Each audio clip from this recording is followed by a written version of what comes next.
네, 이렇게 한번 인사합시다. 네, 하나님께 잘 보입시다. 이렇게 합시다. 네, 하나님께. 예, 그렇습니다. 오늘 우린 계속해서 주일 오후 시간에 예수님이 제자들을 따로 불러놓고 가르치신 마태복음의 산상수훈 그 말씀이 제시하는 제자들의 의, 천국 백성들의 삶을 보면서 이것이 아무에게나 그냥 이렇게 잘 살아라, 도덕적인 삶을 살아라 이것이 아니라 정말 우리가 예수님을 믿고 따르는 제자들이라면 우리가 성령으로 변화받은 그 새영 새 마음으로 우리에게 없던 이 사랑과 또 하나님의 법을 계명을 지키려고 하는 마음이 생기기 시작하기 때문에 그것을 우리가 확인하는 일을 하고 있습니다. 그래서 다른 사람이 뭐 그러한가 그걸 보려는 것이 아니라 내 자신이 내가 입술로 주님을 고백하고 또 예배하고 신앙생활을 하는데 신앙과 삶의 분리가 일어나지 않는가 이런 것을 확인하는 겁니다. 자, 그래서 우리는 이제 5장을 지나 6장으로 넘어가게 되는데요.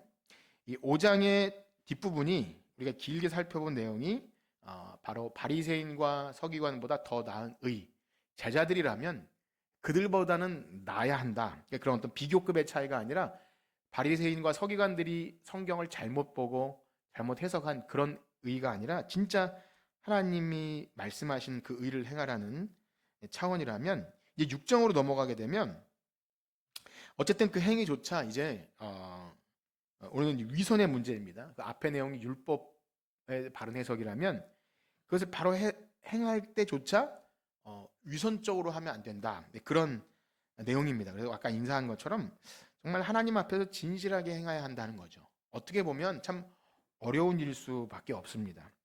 자, 그래서 이제 전체적인 내용 구조를 보면 이 6장의 내용이 앞의 구조와 비슷한 맥락을 갖고 있는데요. 우리 5장 20절을 한번 읽어볼까요? 5장 20절. 마태복음 5장 20절에 보면 이런 말씀이 있었어요. 한번 읽어봅시다. 시작. 내가 너희에게 이르노니 너희가 서기관과 바리새인보다 더 낫지 못하면 결코 천국에 하면 이 말씀을 하시고 예를 들어서 옛사람에게 말한 바 살인 또 뭐 간음 또 원수 사랑 또 보복 맹세 이런 걸 예로 든다 그랬어요. 구조가 그렇다는 겁니다. 5장 20절에 아니한 것 그러니까 바리새인과 서기관의 의처럼 하지 말라. 그러면 어떻게 해야 되느냐는 예를 들었다면 오늘 우리가 이제 6장으로 넘어와서도 구조가 같습니다. 6장 1절에서 바리새인과 서기관의 사람에게 보이려고 하는 위선적인 것 아니라 그러면 어떻게 해야 되는가? 그래서 뭐 구제, 기도, 또 금식 이런 내용들은 예를 든 겁니다. 그러면 우리는 어떻게 이 위선적이 아니라 진짜 하나님 앞에서 의를 행할 수 있는가? 그런 구조라는 거죠. 그런 의미에서 6장 1절을 읽어보면 이렇게 바리새인과 서기관의 사람에게 보이려고 하는 의가 왜 잘못된 것인지부터 말씀하시고 쭉 이어집니다. 그럼 6장 1절을 다시 한번 읽어보겠습니다. 6장 1절 시작. 사람에게 보이려고 그들 앞에서 너희 의를 행하지 않도록 주의하라. 그리하지 아니하면 하늘에 계신 너희 아버지께 상을 받지 못하느니라. 아멘. 설명드린 대로 이것이 구분이 아주 칼같이 구분되는 건 아니지만 그러하다는 겁니다. 5장 20절에서 그들이 잘못 해석한 율법의 오해를 바로잡았다면 이제 그 율법을 행함조차 위선적이 아니어야 한다는 거죠. 자, 그래서 우리가 이 부분을 지나면서 잠깐 생각해 봐야 할 것은 예수님께서 계속 바리새인과 서기관을 비판하고 너희는 그렇게 하지 말아야 된다 하는 이 내용을 보면 그들의 뭐 인격이나 그들의 어떤 뭐랄까요? 사람 됨됨이나 이거를 뭐라고 하신 게 아니라 그들이 구약의 율법을 자의적으로 잘못 해석한 거예요. 그러니까 뭐 의도가 아닐 수도 있지만 이 죄인의 습성을 가지고 그렇게 한 거죠. 눈에는 눈, 이에는 이, 또 이혼, 간음 이런 문제를 진짜 하나님 앞에서 선한 마음이 아니라 예를 들면 그래요. 그 당시에 유대인들의 어떤 이혼법에 보면 모세가 이혼 증서를 써주라 그랬다고 아주 참 이상한 걸로 트집을 잡아서 이렇게 하나님이 이혼 증서 써주라 그러니까 이혼하라는 거야 이렇게 의도한 거죠. 간음도 그렇고 살인도 그렇고 다 그렇게 자기들의 입맛에 맞게 성경을 잘못 해석하고 잘못 해석한 것 위에 삶이 이루어졌다는 거예요. 그러니까 무엇을 말씀드리고자 하냐면 우리가 오늘날 성경을 올바로 보고 그 본대로 사는 것이 얼마나 중요하다는 것을 다시 한번 생각하게 합니다. 그러니까 예를 들면 오늘날 수많은 이단들이 그렇게 되는 이유가 처음부터 그렇게 된 거 아니에요. 그러니까 되게 은혜 받은 사람도 있고 신실한 사람도 있는데 성경을 바르게 해석하지 않고 자기들의 유익에 맞게 자기를 신격화시키고 자의적으로, 그러니까 교회의 질서와 어떤 교리나 권위 이런 건 다 무시하고 자기가 뭔가 하나님이 된 것처럼 볼 때 성경을 자기를 신격화시키는 수단으로 할 때 잘못된 삶이 나오고 그럼 이제 이단이 되는 거죠. 뭐 정상적인 교회를 가지고 있어도 안 그러냐? 또 그렇지가 않아요. 그러니까 바른 구원의 교리, 복음으로 해 성경을 보지 못하면 둘 중에 하나로 빠져요. 율법주의나 아니면 반율법. 그래서 계속 행위로 뭔가를 해내려고 하는 율법주의로 빠지고요. 이상한 겁니다.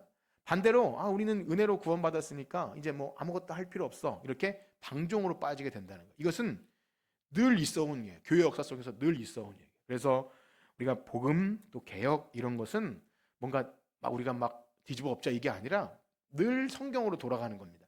바른 해석, 그 바른 교훈의 진리 안에서 삶으로 이어지는 것이 그만큼 중요하다는 거예요. 그래서 만약에 이게 잘못돼 버리면 모든 것이 다 비틀어져요. 그러니까 올바른 복음이 아니라 기복주의 신앙이나 신비주의 이런 다 그런 겁니다.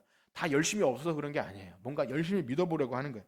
바리새인과 서기관도 얼마나 열심히 했던 사람인지 몰라요. 근데 자기 의가 들어갈 수밖에 없잖아요. 그들이 힘써 하나님의 의를 행하지 않고 자기 의를 드러내는 것. 그래서 성경을 올바로 보고 해석하고 그 위에 삶을 살아가는 것이 여러분 그게 중요하다는 걸 아시고 조금은 힘들고 어렵겠지만 그냥 이렇게 둥글둥글하게 하는 것보다 좀 이렇게 우리가 오후 시간에는 성경 한 구절 한 구절의 의미를 좀 생각하고 하는 것이 여러분의 신앙과 삶에 유익하다는 것을 믿고 그 여러분의 삶이 말씀 안에 잘 세워지기를 축복합니다. 자, 그래서 오늘 6장의 말씀에도 보면 예수님이 바리새인과 서기관을 책망하는 것이 그들의 뭐 행위 자체를 문제 삼는 것이 아니라 그들이 이 성경을 잘못 해석하고 거기에 거짓된 위선된 종교 행위를 살았기 때문에 그것을 지적합니다. 그래서 오늘 6장 1절에도 보면 그들의 의를 행하는 이유가 사람에게 보이려고 그렇게 한다는 거예요. 사람에게 보이려고. 근데 이 부분에 있어서도 우리가 그럼 사람에게 보이려고 하면 안 되겠구나 이렇게 그냥 문자적으로 볼 것이 아니라 여러분 사람에게 보이려고 하는 것 자체가 잘못일까요? 그렇지가 않아요. 우리 앞에서 5장 16절에 보면 사실 그렇지가 않습니다. 5장 16절 한번 읽어볼까요? 5장 16절 시작. 이같이 너희 빛이 사람 앞에 비치게 하여 그들로 너희 착한 행실을 보고 하늘에 계신 너희 아버지께 영광을 돌리게 하라. 아멘. 사람 앞에 보여야 합니까? 안 보여야 합니까? 보여야 하는 거예요. 그래서 문자적으로 한쪽만 보고 한 구절만 보고 그렇게 이렇게 하면 안 돼요. 자, 그래서 여기 사람 앞에 비치게 하여 또 착한 행실을 보고 하는 이 문장은 오늘 6장 1절에 나온 사람에게 보이려고 하는 그 문자는 똑같아요. 그러면 뭘 말하고자 하냐면 그렇게 보이려고 하는 의도, 마음의 동기가 무엇이냐를 말씀하세요. 그러니까 앞의 내용은 5장은 약간 그냥 보여지는 율법적인 측면이라면 역시 거기도 마음의 동기가 들어가지만 여기 뒤에 위선 부분은 더 마음의 깊은 동기를 말씀하시는 거예요. 자, 그럼 먼저 앞에서 읽은 5장 16절에 사람에게 너희 빛이 비치게 하는 그 동기는 무엇입니까? 뒷부분에 뭐라고 나오죠? 5장 16절 뒷부분에 하늘에 계신 너희 아버지께 영광을, 이게 목적인 거예요. 그러니까 보이긴 보이는데 자기에게 영광이 아니라 하나님 아버지께 영광을 드리는 것이 동기라면 보일 수 있다는 겁니다. 아니 우리는 숨길 수가 없어요. 우리가 하는 모든 표정과 모든 행위는 숨길 수가 없어요. 자, 그래서 그런데 6장 1절에 그들의 동기는 무엇입니까? 여기 6장 1절 자체에 나오지 않지만 바로 2절만 봐도 사람에게 영광 받으려고 그 부분이 일단 구제 부분에 나오겠지만 참고로 예수님이 이 바리새인과 서기관을 강하게 질타하는 장면이 이제 마태복음 23장에 나오는데요. 우리 그 부분을 참고로 한번 읽어보기 원합니다. 마태복음 23장 5절에서 7절 한번 읽어볼게요. 시작. 그들의 모든 행위를 사람에게 보이고자 하나니 곧 그 경문띠를 넓게 하여 옷수를 길게 하고 회당의 높은 자리와 시장에서 문안받는 것과 사람의 좋아하느니라. 아멘. 사실 뭐 우리가 뭐 작은 교회에서 이렇게 하는 분은 없을 거예요. 근데 천주교도 아니고 개혁교회 안에서도 이런 모습을 가끔씩 보는데요. 예수님께서 말씀하시는 것은 우리가 무엇을 뭐 행하든지 행하지 않든지 뭘 해라 하지 말라 이 차원이 아니라 그 행위 자체를 문제 삼으신 것이 아닌 그 마음의 숨은 동기가 무엇인지를 말씀하고 계세요. 즉 앞에 동기는 5장 16절은 하나님 아버지께 영광을 돌리게 하는 것이라면 뒤에 이 바리새인과 서기관의 행위 동기는 바로 자기가 좋아서 좋아하느니라 칭찬받는 것이 좋아서 그렇게 한다는 거죠. 물론 뭐 어린아이들이나 우리들이나 칭찬받는 게 뭐 나쁘다는 건 아닙니다. 그런데 하나님께 하는 것 그리고 어떤 영적인 일 또 그런 것을 행하게 될 때 목적 자체가 내가 칭찬 듣고 내가 좀 높임 받으려고 하는 것이 그거 하지 말라는 거예요.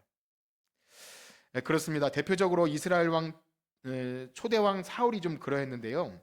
그러니까 뭐 다른 사람 얘기지만 사울은 참 처음에 겸손한 사람이었어요. 그런데 그가 변질될 때 나중에 하나님께서 명령을 내리세요. 아말렉을 진멸하라. 그러니까 아말렉이라는 존재는 구약 시대 때부터 계속 이스라엘 백성을 대적하는 어떤 뭐 전쟁을 좋아하라 이 차원이 아니라 악한 존재를 상징합니다. 그런데 그 존재를 진멸하라고 할 때 가축들까지도 다 진멸하라고 하는데 사울이 좋은 것들은 남겨놨어요. 이렇게 기름진 소와 양들을 남겨놓은 거예요. 그런데 그것을 왜 남겨놓냐고 사무엘이 물어보니까 뭐라 그러죠? 제사 드리려고 하나님께 제사 드리려고 남겨놨습니다. 이렇게 둘러대요. 사람은 속일 수 있지만 하나님은 속일 수 없잖아요. 나중에 보면 사울의 속마음을 이렇게 좀 말합니다. 사무엘상 5장 12절 한번 읽어볼까요? 5장 12절 사무엘상 5장 12절 화면을 보고 한번 찾아봅시다. 화면에 사무엘상 5장 12절 제가 안 드렸나요? 예, 사무엘상 15장 12절인데요. 15장 12절 15장 12절 같이 읽어봅시다. 시작. 사무엘이 사울을 만나려고 아침에 일찍 일어났더니 어떤 사람이 사무엘에게 말하여 이르되 사울이 갈멜리로 자기를 위하여 기념비를 세우고 발길로 돌려 길갈로 내려갔다. 지금 뭐 전후 맥락을 다 설명드릴 수 없지만 사울은 결국 누구를 위하여 기념비를 세웁니까? 자기를 위하여. 그러니까 전쟁을 하고 이 공적을 세워서 내가 이렇게 열심히 싸워서 이겼다. 딱 그거잖아요. 전쟁도 다 그런 거죠. 다 자기 어떤 정치적인 입장, 뭐 경제적 이익 다 자기를 위한 거죠. 진짜 하나님 생각한다면 전쟁 못 하겠죠. 사울이 그랬던 겁니다. 그래서 나중에 이 책망을 들어요. 아니 왕은 어떻게 하나님께 이렇게 불순종하십니까? 그런 책망을 들었는데도 나중에 사울이 어떻게 말하냐면 쭉 뒤에 30절 한번 보실까요? 15장 30절 시작. 사울이 이르되 내가 범죄하였을지라도 이제 청하옵나니 내 백성의 장로들 앞과 이스라엘 앞에서 나를 높이사 나와 함께 돌아가서 내가 당신의 하나님 여호와께 경배하게 하소서 하더라. 그러니까 진심 어린 회개가 아니라 내가 이렇게 잘못한 거 압니다. 그렇지만 이스라엘 앞에서 나를 좀 높여주세요. 그러니까는 이게 무서운 거예요. 누군가에게 망신당하는 건 싫어요. 진짜 왕이신 하나님은 하나님 말씀에 불순종하며 하나님을 업신여긴 그가 자신이 꼴에 그래도 왕이라고 나는 낮아지길 싫어하는 이런 모습이 여전히 드러나는 거죠. 지금 우리가 사울 왕 이야기를 했지만 사실 우리라고 자유할 수 없는 거죠. 우리 누가 몰라주면 굉장히 섭섭하잖아요. 그렇죠? 저도 그래요. 몰라주면 섭섭한 거예요. 그리고 내가 칭찬 듣고 하면 기분이 좋아져요. 그럴 수밖에 없어요. 그런데 우리 일반적인 그 성향이라는 겁니다. 그런데 놀라운 건 이제 빌립보서 같은 데 말씀 보면 바울이 이런 말을 해요. 복음 전하는 일조차 어떤 사람은 나의 괴로움을 더하기 위해서 바울이 감옥에 갇혀 있는데 열심히 복음 전하는 사람들이 목적이 동기가 바울 괴롭게 하려고. 왜 그런 마음이 들었는지 몰라요. 그러니까 바울이 없어도 우린 이렇게 잘한다 이런 마음인지 모르겠지만 어쨌든 바울은 뭐 이렇게 하나 저렇게 하나 복음만 전해지면 감사하다 했지만 그런 동기가 있다는 거예요. 투기와 분쟁으로 한다. 어떤 뜻으로는 뭐 착한 뜻으로 한다. 그러니까 겉보기에는 복음 전하는 일조차, 뭐 선교를 하거나 전도를 하거나 봉사를 하거나 어떤 일조차 그 숨은 동기가 빌립보서에 보면 투기와 분쟁으로도 할 수 있다는 겁니다. 겉보기에는 정말 저 사람 잘해, 열심히 내고 아주 신실해라고 할 수 있지만 그 숨은 동기가 하나님 보시기에 아닐 수 있다는 거예요. 복음 전하는 일조차 그러할진데 우리가 그 외에 뭐 교회 안에서 어떤 칭찬들을 일을 했어야 할지라도, 여러분 칭찬 듣는 일 많이 하시길 축복합니다. 예, 이런 말을 그럼 칭찬 듣는 일 안 할 거예요. 이게 아니라 그런 일을 했다 할지라도 늘 점검해야 돼요. 내가 사람에게 보이려고 한 것인가? 하나님께 영광을 위해 한 것인가? 늘 조심스럽게 돌아봐야. 이게 이제 말씀이 묵상되어지는 사람이에요. 기도하는 사람은 그렇습니다. 이게 점검이 안 되면 나도 모르게 굉장히 교만해지고 또 이렇게 뭐랄까요? 섭섭해지고 이게 막 마음이 역동이 일어나요. 그러면 아까 말씀드린 대로 이렇게 물을 수 있어요. 내가 시간 들이고 물질 들이고 헌신하고도 이렇게 눈치를 봐야 하면 저 안 할래요 라고 할 수도 있겠죠. 예. 내가 이렇게 해놓고서도 칭찬도 들으면 안 되고 좀 그래야 됩니까? 라고 물으면 혹시 그렇게 생각이 드신다면 정말 안 하는 게 좋습니다. 예. 조심스러운 말이죠. 만약에 제가 이렇게 말해놓고 정말 전 칭찬 안 들으려고 안 할래요. 그건 목적이 아니지만 정말 그렇다는 거예요. 내가 무슨 헌신을 하고 누군가에게 뭐 자랑할 만한, 내가 이렇게 했더니 하나님 복을 주셨다, 이런 게 입 밖으로 나오려다가도 혹시 그렇게 하는 간증이나 이것이 내 자랑이 되지 않을까. 하나님의 이름을 빙자해서 내가 이렇게 막 했더니 요게 조금이라도 들어갈까 봐 굉장히 조심해야 돼요. 그래서 사실 간증은 굉장히 조심스럽습니다. 네, 그런 겁니다. 오직 나에게 베풀어 주신 하나님의 사랑과 자비에 대해서 이 은혜에 합당한 반응으로 되어지지 않으면 그것이 뭐 물질이든 헌신이든 시간이든 내 자랑이 되는 순간 하나님 앞에서 합당한 헌신이 되지 못한다는 것을 늘 기억해야 합니다. 그런데 동기가 그렇게 중요한 이유가 또 하나가 있는데 오늘 1장에 보면 하늘에서 받을 상에 대한 말씀을 또 언급하세요. 6장 1절을 다시 한번 봅시다. 6장 1절 시작. 사람에게 보이려고 그들 앞에서 의를 행하지 않도록 주의하라. 그리하지 아니하면 하늘에 계신 너희. 아멘. 여러분 하나님 앞에 상 받기 원하십니까? 그래서 이게 유치한 게 아니에요. 이미 앞에서 하늘에서 상 얘기를 여러 번 말씀드렸는데요. 중요한 것은 내가 어떤 좋은 상을 받으려는 그 기대감보다 이거예요. 하늘에 계신 너희 아버지께. 이게 중요합니다. 주기도문도 마찬가지고요. 늘 핵심은 거기 있어요. 하나님 아버지와 나와의 관계 안에서 내가 하나님의 기쁨이 되기 원하는 그게 사실 자체가 상이에요. 그렇지 않습니까? 예. 하나님, 저는 그 기쁨보다 그래도 한 1억 정도 주셔야 됩니다. 이거보다 하나님이 기뻐하시면 그 자체가 상인 거예요. 그게 받게 될 상이에요. 그리고 잊지 말아야 할 것은 히브리서 말씀처럼 하나님께 나아가는 자는 반드시 그가 계신 것과 자기를 찾는 자에게 뭘 주세요? 상 주시는 이심을 믿어야 돼요. 그러니까 이것은 진짜 그가 하나님이 계심을 존재를 믿는가 안 믿는가 차이죠. 그러니까 우린 분명히 누구든지 하나님 앞에 서게 될 것인데 그때 결산할 때가 있는데 그때 상 받기를 원해야 돼요. 하나님 만나뵐 때를 기다려야 돼요. 그때 지극히 작은 일에 충성했으니 너희 주인의 즐거움에 참여할지어다. 그 즐거움에 참여하는 거예요. 하나님 앞에서. 그래서 때로는 좀 힘들고 어려워도 종으로서 수고하는 건 그겁니다. 그렇습니다. 언제나 상의 개념은 늘 하나님 앞에 관계의 개념과 그리고 마지막 종말의 개념이 들어있어요. 그래서 많은 비유들 보면 뭐 포도원 품꾼이나 어떤 타국으로 떠난 종의 그 주인과 비유 보면 마지막 주님 만나게 될 때 주인은 언제든지 돌아오실 텐데 그때 우리가 주님 앞에 어떻게 설 것인가, 그 결산이 있다는 것을 생각해야 합니다. 그러므로 만약 어떤 누군가 참 교회 다니고 신앙이 있다고 하면서도 그런 건 뭐 그때 가봐야 알겠고 저는 지금 칭찬 받아야겠습니다. 혹은 당장 내가 좀 유익이 되고 상 받아야겠습니다 하면 또 하늘에서 받게 될 상에 대해서는 혹 대수롭지 않게 여긴다면 그것은 사실 이런 표현이 있는데요. 실천적 무신론자일 수도 있어요. 이거 뭐 어려운 표현이 아니에요. 진짜 특별히 하나님의 이름을 언급하면서도 진짜 하나님 없는 자처럼 사는 사람이 있어요. 목사님을 포함해서 굉장히 신앙이 좋아 보이는 사람인데 저 사람 진짜 하나님 믿나 하는 경우가 있어요. 죽음 이유를 생각하지 않는 거예요. 하나님 앞에 서게 될 때를 별로 염두에 두지 않는 경우입니다. 그래서 그런 상황은 됐고 지금 여기서 손해 안 보고 지금 당장 영광 받기를 원하면 사실상 하나님을 의식하지 않는 거죠. 그러나 예수님 뭐라 하냐면 제자는 그렇지 않다. 주의해라. 그것은 아니다.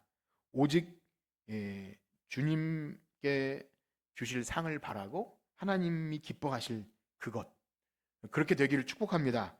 자, 그렇습니다. 그런 의미에서 예수님은 바리새인과 서기관 같지 않은 이제 구제는 무엇이고 또 기도할 때 기도는 무엇이고 또 금식은 어떻게 해야 되는지를 아까 말씀드린 대로 5장에서 5장 20절하고 쭉 예를 든 것처럼 6장 1절을 하고 구제, 기도, 금식 순으로 쭉 나갑니다. 오늘은 기도 부분이 굉장히 긴데요. 오늘은 구제까지 하고 마칠 텐데 그러면 구제는 어떠한지 잠시 읽어보겠습니다. 2절 말씀 함께 보겠습니다. 6장 2절 시작.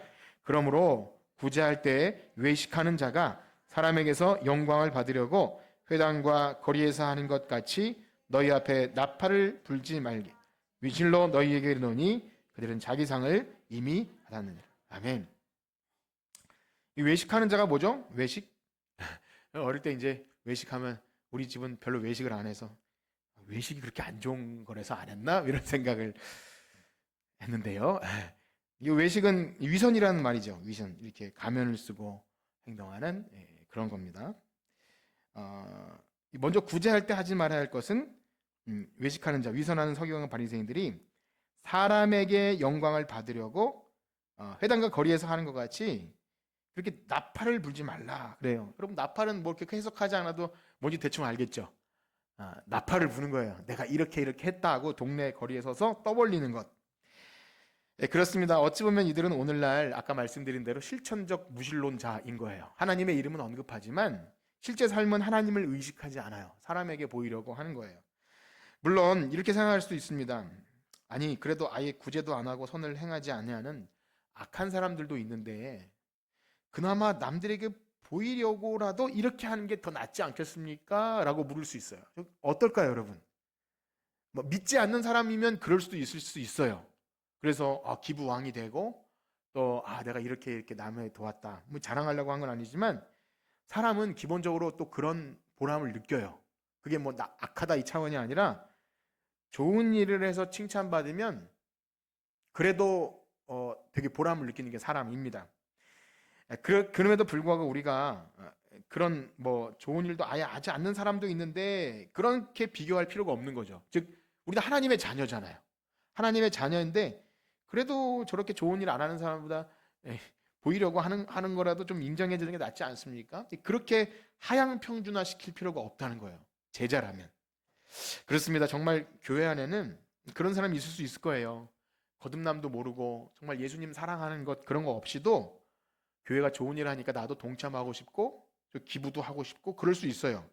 그리고 내가 그래도 이런 좋은 사람이야를 보이려는 그런 의도가 있을 수 있습니다. 그런데 때때로 목회자들이 그런 실수를 하는데요. 그래도 교회 와서 그렇게 할 때 칭찬해 주고 싶겠습니까? 안 하겠습니까?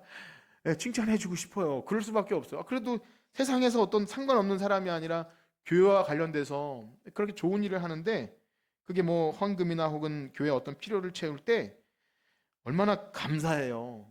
참 이 세상에 그냥 고르고 뽑고 하나님께서 보내주신 한 성도가 귀한 물질을 드리고 하면 너무 좋아서 말하고 싶고 그런 게 있습니다. 그런데 아무리 그것이 보기 좋고 감동이 되어도 사람들 앞에서 그것을 자꾸 얘기하고 하면 결국 문제가 발생해요. 그 사람에게나 교회 동공체 안에나 문제가 발생해요. 이것은 정말 잘 유혹에 넘어가면 안 됩니다. 그리고 거기다가 그렇게 한 것에 대해서 더 앞서 나가죠. 보상을 얘기하기 시작하면 더 위험해져요. 그렇게 했으니까 하나님이 그게 더 잘 되게 주셨나? 이것은 하나님이 하실 영역이죠. 그게 그렇게 넘어가 버리면 굉장히 위험해요. 기복신앙의 첫 단계인데요. 그러면 그걸 보는 사람이 둘 중에 하나로 나아가요. 나도 그렇게 한번 해볼까? 저 사람이 저렇게 해서 저렇게 하니까 잘 되는 것 같으니까 목사님이 그걸 칭찬해 주니까 나도 그렇게 해볼까? 이것도 위험하고요. 반대로 좀 지식 있는 사람은 저건 성경적이지 않은데 하고 시험에 들 수도 있는 거예요. 그러니까 여러분들이 잘 보셔야 됩니다. 저도 잘못된 길로 나가지 않도록 여러분도 하나님께 받을 상을 빼앗기지 않도록. 그래서 여기 보면 뭐라 그러죠? 그들은 자기의 상을 이미 받은 거래요. 그러니까 목회자가 잘못하면 성도들이 받을 상을 뺏을 수도 있다는 겁니다. 굉장히 위험한 일이죠. 사랑하는 성도 여러분, 사람에게 칭찬받기를 원하십니까? 하나님께 칭찬받기를 원하십니까? 네. 말은 그렇게 했지만 사람에게 칭찬. 뭐 여기 교회는 작으니까 이 개껏 더 큰 데서는 좀 박수 받으면 그건 좀 생각해 볼 만한 건가요? 그렇게 생각하고 싶진 않습니다. 그렇습니다. 우리가 하나님 앞에서 상 받는 걸 기대하셔야 돼요. 우린 다 하나님을 만나보게 될 건데 이 땅에서 우리가 받는 상이나 칭찬은 비교조차 할 수 없다는 것을 아시길 축복합니다. 자, 그렇습니다. 가난한 자를 구제하는 것은 하나님 뜻이에요. 우리는 해야 합니다. 그리고 누가 보든지 안 보든지 말씀에 순종해서 그 일을 해야 돼요. 우리가 티내지 않으니까 안 한다 이 차원이 아니라 하긴 해야 됩니다. 그런데 중요한 건 동기가 무엇인지 늘 살펴야 되는 거예요. 그러니까 구데기 무서 장못 담그는 그러면 안 되고 늘 조심해야 돼요. 사실 그 동기에 있어서 저는 이렇게 생각합니다. 교회가 가장 쉽게 받는 유혹은 우리가 이제 자꾸 이걸 언급하는 거는 뭐랄까요, 자부심 갖기 위함보다 우리가 이걸 해야 한다는 차원에서 말씀드리는 건데 우리가 이웃을 돕고 또 어르신 섬기는 구제부가 있고 이렇지 않습니까? 그걸 하면서 가장 큰 유혹은 목회자 자신부터 느끼는 유혹은 저 사람이 저런 혜택을 입고 교회 나왔으면 좋겠다라는 마음을 갖게 돼요. 이게 나쁘다 좋다기보다 물론 한 사람이 교회를 통해 은혜를 입고 교회 나오면 참 좋겠죠. 그럼 기대 자체가 악한 동기는 아닐지 몰라도 자칫 오해를 받을 수 있어요. 오해. 왜냐하면 사람들은 다 알아요. 교회가 왜 이런 일을 하는지 그 의도를 처음에는 이렇게 제가 아는 목사님도 그런 얘기를 해요. 누군가 가정을 돕고 하면 계속 그냥 받긴 받는데 언젠간 교회 나오라고 얘기하겠지 하면서 계속 하는데 한 1년, 2년, 3년 지날 때 물어본대요. 아니 왜 교회 나오라는 얘기는 안 하세요? 라고 해요. 그러니까 다 알아요. 사람들이 모르는 게 아니에요. 그러니까 우리가 자칫 이것을 목적으로 하다가 만약에 그 사람이 안 나오거나 혹은 복음에 대한 거부감을 느낄 때 우리의 얼굴빛이 변하고 우리의 의도가 좀 나약해지면 그렇구나. 교회 나오라고 했는데 그 반응이 없으니까 이제 좀 안 하는구나. 이렇게 되면 안 된다는 거예요. 그러면 따라해볼까요? 안 하니만 못하다. 그래요. 그거 좀 그렇습니다. 그래서 이것은 유혹이에요. 저 자체도 그렇고. 자, 그러면 우리는 구제할 때 어떻게 해야 합니까? 우리 3절과 4절 한번 읽어봅시다. 3절과 4절 시작. 너는 구제할 때 오른손이 하는 것을 왼손이 모르게 하여 내 구제함을 은밀하게 하라. 은밀한 중에 모시는 아멘. 사실 이것은 과장법이죠. 오른손이 하는 일을 왼손이 모르게 할 수는 없어요. 그러니까 다른 사람의 왼손이면 모르겠지만 내 오른손이고 내 왼손인데 내가 오른손으로 누굴 도왔는데 왼손이 모른다? 그런 일은 없는 거죠. 과장법인데요. 그 정도로 모르게 하라라는 차원입니다. 그런데 왜 그렇게 하는지를 또 의도를 알아야 돼요. 무조건 모르는 게 목적이 아닌 거예요. 사실 낱말은 새가 듣고 반말은 쥐가 듣기 때문에 우리가 뭘 하면 아무리 숨기려고 해도 철저한 비밀은 없어요. 완벽한 비밀은 없습니다. 최소한 우리가 이제 동사무소를 찾아가서 그러니까 뭘 하려면 그래도 공식적인 루트를 밟아야 돼요. 굉장히 어렵습니다. 그래서 잘 협의를 해서 아무리 사진도 찍고 그런데 사실 그걸 하지 않으려고 해도 복지사가 알고 또 그 왜 카페에서 기부를 하면 꼭 증거 자료를 남기게 사진을 찍어야 된대요. 참 저는 안 했으면 좋겠지만 어쨌든 그렇게 되게 되어 있어요.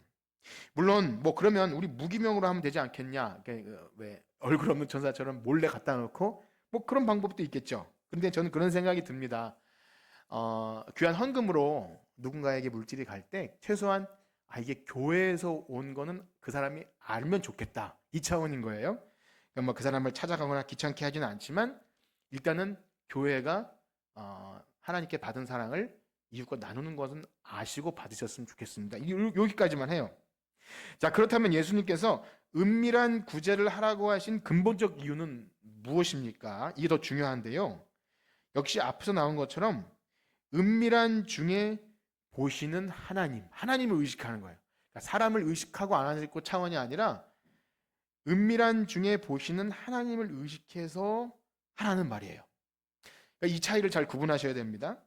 그러니까 구제가 은밀해야 되는 것은 반드시 몰래 하는 게 목적이 아닌 거예요. 그래서 몰래 동사무소나 아니면 계좌에다가 아무도 모르게 그렇게 보내주는 것 자체가 목적이 아니라 뭐 그렇게 하셔도 되는데, 그거보다는 은밀히 보시는 하나님을 의식해서 하라는 거죠.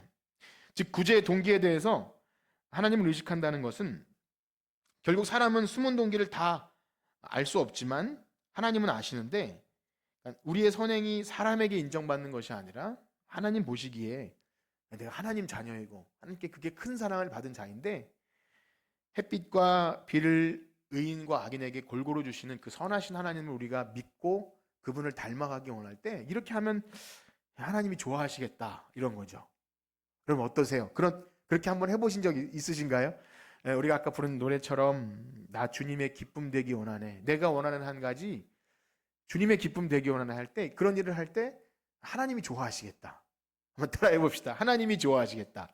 그거밖에 없는 거예요. 그러니까 사람에게 안 보이려고 애써서 나는 이렇게 몰래 해, 그 차원이 아니라 하나님이 좋아하시겠다. 그건 그런 겁니다. 그래서 이 일을 하는 것은 우리 교회도 구제부가 있고 섬김이 팀이 있지만 하다 보면 섭섭한 일도 있고 또 애매한 소리도 듣고 좌절도 겪어요. 뭐 피곤함도 있고. 그런데 사람을 의식하거나 책임감 때문이 아니라 내가 이만큼 한다고 나의 의를 드러내는 것이 아니라, 그렇죠? 내게 베푸신 은혜와 사랑이 얼마나 큰지, 내가 이렇게 하면 하나님이 기뻐하시겠다, 이런 하나님에 대한 것이고, 아까 말씀드린 대로 야, 너 잘했다, 하나님께 칭찬받는 것, 이건 기대하시길 축복합니다. 우리가 하나님의 자녀인데 그런 기대를 한다는 것은 너무 감사한 거죠. 마태복음 10장 42절에 보면 누구든지 제자의 이름으로 이 작은 자 하나에게 냉수 한 그릇이라도 주는 자는 뭐라 그러죠? 그 사람이 결탄코 상을 잃지 않는데요. 그러니까 우리는 하나님 만나 뵐 거예요. 그러니까 여러분들이 하는 그 모든 것이 그때 내가 보상을 안 받아도, 그러니까 보상 안 받는 게 더 나을 것 같아요. 그러니까 칭찬 못 듣고 애매한 소리를 들어도 하나님은 아시겠다, 그거죠. 그게 제자인 줄 믿습니다. 그렇습니다. 오늘 말씀을 마치면서 우리가 정녕 하나님께 갚을 수 없는 빚을 졌다면 그 빚을 갚는 방식은 다른 게 없어요. 우리가 뭐 아무리 대단한 것을 드린다, 그것이 아니라 우리들이 할 수 있는 형편 안에서 하나님이 좋아하시겠다, 하나님을 의식해서 은밀히 보시는 하나님 앞에서 행하는 것, 그럴 때 우리는 이웃을 사랑하거나 구제하는 일에 인색할 수 없는 것이죠. 바라기는요, 우리 교회가 또 여러분들의 가정이 이런 일을 좀 잘하셨으면 좋겠어요. 물론 다른 사람이 그런 것도 있었어, 그걸 목적으로 제가 좀 붙여놓고 이런 것도 하긴 하지만 진짜 그럴 수 있거든요. 하나님께 받은 사랑을 어떻게 할지 몰라서 뭐 장학금이나 이런 것을 제안해 드리는 것뿐이지, 그걸 하면 막 신앙이 엄청 좋고 이 차원이 아니에요. 그러니까 길을 열어 드리는 것뿐입니다. 그러므로 여러분들이 하실 때 항상 그 마음을 가지셔야 돼요. 내가 이것을 함으로 뭐가 잘 될까, 기도가 안 될까, 이 차원보다 정말 받은 사랑이 너무 커서 주님께 이거라도 드릴 수 있으면 주님 받으셔서 하나님 잘 사용해 주십시오. 그러면 그것을 받는 선교지나 이웃이 정말 하나님께서 기뻐하는 그런 좋은 열매도 주실 줄 믿습니다. 우리 찬양하겠는데요, 539장 우리 함께 찬송하시고 말씀을 들으시면서 우리의 삶에 내가 주님께 받은 사랑이 때론 인색하지 않았나, 또 누구에게 보이려고 하지 않았나, 이런 마음이 있다면 또 회개하고 회개만이 아니라 더 잘해야겠다, 하나님 보시기에 잘해야겠다, 우리 이런 마음 가지고 이 찬양하고 이제 기도합시다.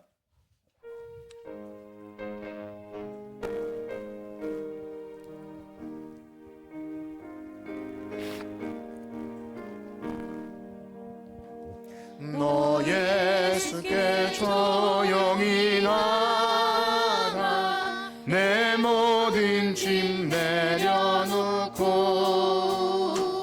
주 십자가 사랑을 믿어 죄사함을 더 받으라. 주 예수께 조용히 나가 내 마음을 쏟아놓으라. 늘 은밀히 보시는 주님, 그는 은혜를 베푸시니 예수의 은혜를 입어 내 슬픔이 없어지리. 내 이웃을 늘 사랑하여 너 받은 것 거저주라. 주 예수께 조용히 나가 내 마음을 쏟아놓으라. 늘 은밀히 보시는 주님 그 은혜를 베푸시리. 주 예수를 증거로 삼아 늘 내 옆에 모시어라. 그 영원한 생명샘물에 내 마른 목 죽이어라. 주 예수께 조용히 나가 내 마음을 쏟아놓으라. 늘 은밀히 보시는 주님 그 은혜를 베푸시리. 너 주님과 살며 새 생명이 넘치리라. 주 예수를 찾는 이 앞에 참 밝은 빛 비추어라. 주 예수께 조용히 나가 내 마음을 쏟아놓으라.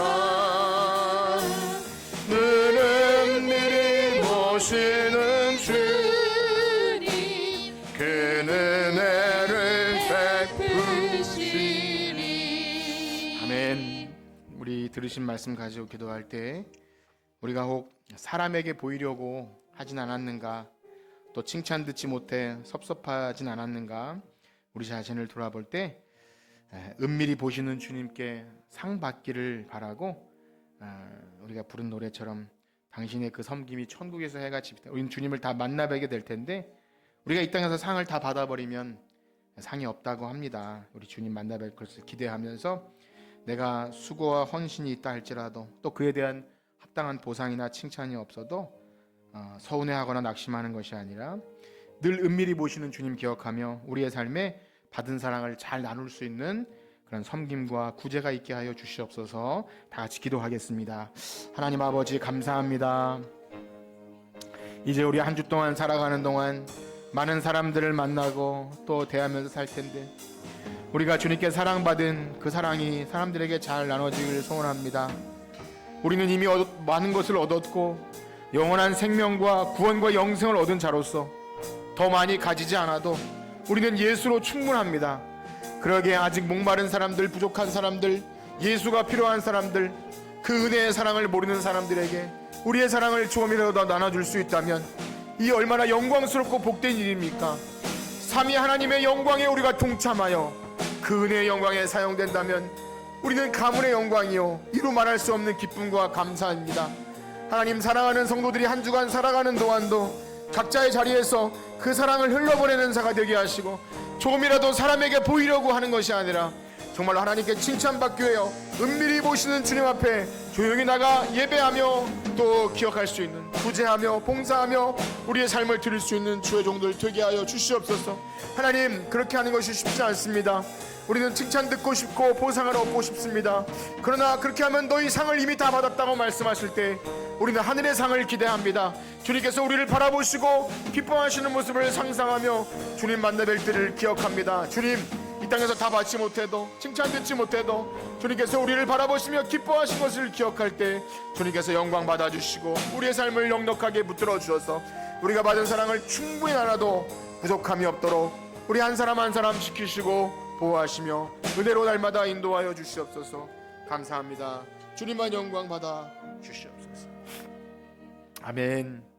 이제는 우리 주 예수 그리스도의 은혜와 하나님 아버지의 무한하신 사랑하심과 성령님의 감화 감동 위로 교통하심이 우리가 하는 모든 행위를 사람에게 보이려고 하는 것이 아니라 은밀히 보고 계시는 하나님 앞에서 행함으로 상 받기를 원하는 성천교회 성도들 머리머리 위에 이제로부터 영원토록 함께 있을지어다. 아멘.